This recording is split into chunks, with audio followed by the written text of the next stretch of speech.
Tony only drew a golden ingot in a book, but when he handed the book back to the girl, a real gold ingot fell out the next second. Back in his room, he drew a gold bar, but his girlfriend disliked the drawing and tossed it out the window. Yet, that throw triggered a rain of gold. Bystanders swarmed to snatch the falling treasure. Turns out Tony possessed a magic pen that could bring drawings to life, though he had no idea at all. The pen was once the tool of a celestial spirit. After escaping to the human world, the spirit hid itself in the pen Tony used for painting, but Tony knew nothing about it, still worried about his sister's medical bills. Until one day, his friend brought exciting news. A millionaire's Tibetan Mastiff had gone missing. A 1 million yuan reward was offered for someone who could draw it accurately. Tony was immediately tempted. If he could do a good job, he might finally get money for his sister's treatment. He hurried to the mansion and began studying photos of the dog as a puppy when he noticed a golden lock hanging from its neck. While waiting for the heiress to arrive, Tony secretly sketched the lock. But just as he finished, the butler and the heiress walked in. The butler was furious, scolding Tony for touching things without permission, and ordered him to be thrown out. When the heiress saw he had drawn the dog's gold lock, she immediately tore it off the painting and told the butler to throw it away. But the next second, a real gold lock fell out from the painting. They were all shocked, and the heiress noticed that the lock matched exactly with the one her dog used to wear.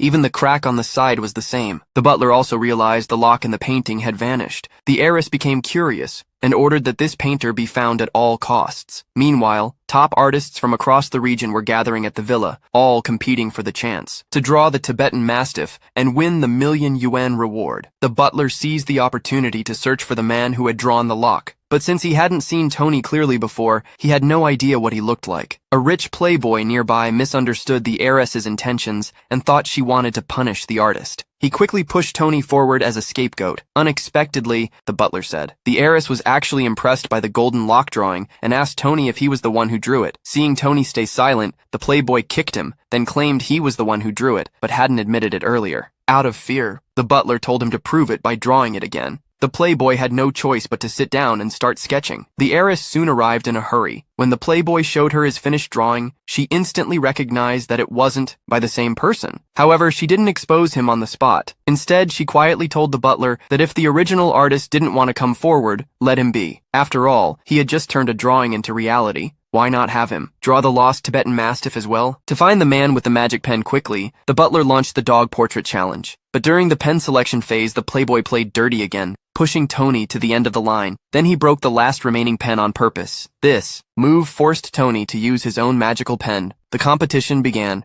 Everyone gave it their all, trying to win the 1 million yuan prize. The butler walked around and announced that all participants must write their